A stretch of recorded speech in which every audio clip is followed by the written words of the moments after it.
Hey guys, what's going on? Darrell Addison at Torpedopot.com. Darrell Addison at Torpedopot.com. And I was talking to my brother in Virginia. He started his garden in the ground.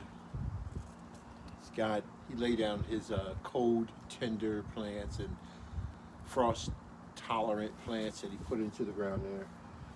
Dropped in their seeds. Some of them he started inside of his tent and stuff like that, or in his outhouse that he's doing for his stuff. But here at Torpedopot, we make self-growing planters that grow your food without any human intervention. So last year we ended up with, we put a lot of kale in these planters, and it got so cold it hit 0 degrees that you would think that it would have died, but we're looking at them now, and they keep coming back.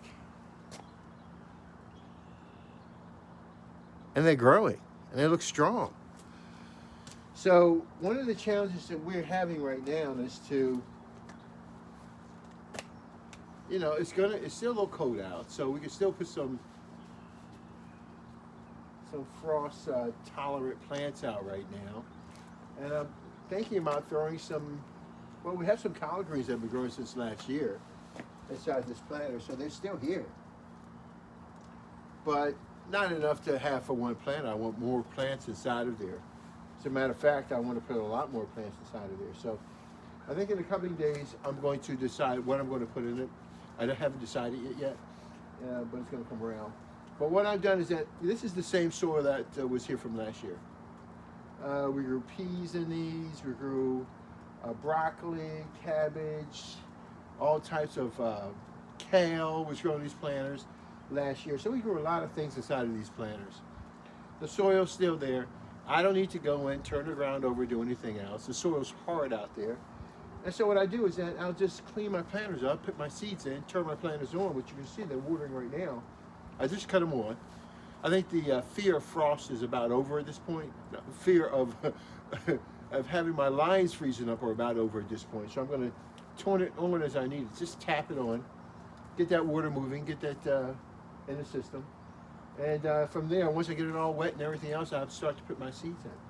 I don't know what I'm going to put inside of there, but there's 10 planters. Now, when I go through and check my planters, I check to make sure that I'm getting water out of each bottom planter. If I'm not getting water, switch your knobs, turn it around, turn it on, turn it off. Turn it off first, disconnect your feeding stick, shake and turn your knob up just a little bit, let water flow through your feeding stick. Turn it back off, reconnect it, and then try it again. If not, replace your feeding stick. Go online, order yourself a set of feeding sticks that you'll have for your season. But basically, if you do that, that's about as most maintenance you're going to perform on your planter, unless the planters are designed not to grow algae and mildew and stuff like that. But if you have existing water inside that you're bringing into your planter from the outside world, from your home supply, that may clog up your planter, then you're going to have problems. Then you need to blow your lines out, disconnect your feeding sticks, blow it out with water.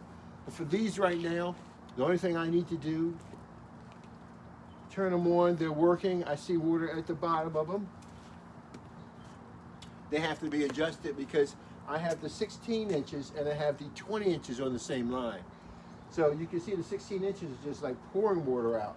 The 20 inches are slowly taking their time because they have a lot more soil inside of the planter and more plants that you'll have inside of them also. So I can see that. So when I go to plant my seeds, I know how to balance my planters out. I can turn my 16 inches down a little bit and leave my 20 inches open to achieve my goals. Darrell Addison, Torpedopot.com, Darrell Addison, Torpedopot.com. And the reason, what I'm really thinking about, guys? Halloween radishes. Because they come in little tiny balls, and I can just indiscriminately just throw them inside of there. But the reason why I want to throw them in, because they take 30 days to mature. 30 days, that's beautiful.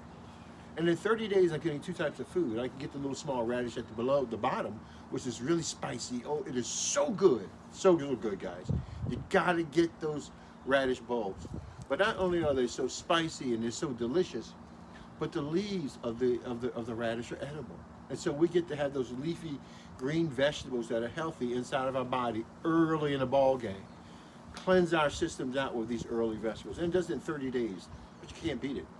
I think even peas may take between 9 and 15 weeks, I think, to mature.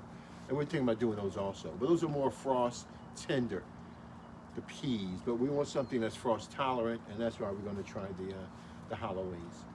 Darrell Addison, I think we'll give it a try and get these juices flowing early in the season. Darrell Addison, Torpedopot.com. Talk to you later. Bye-bye.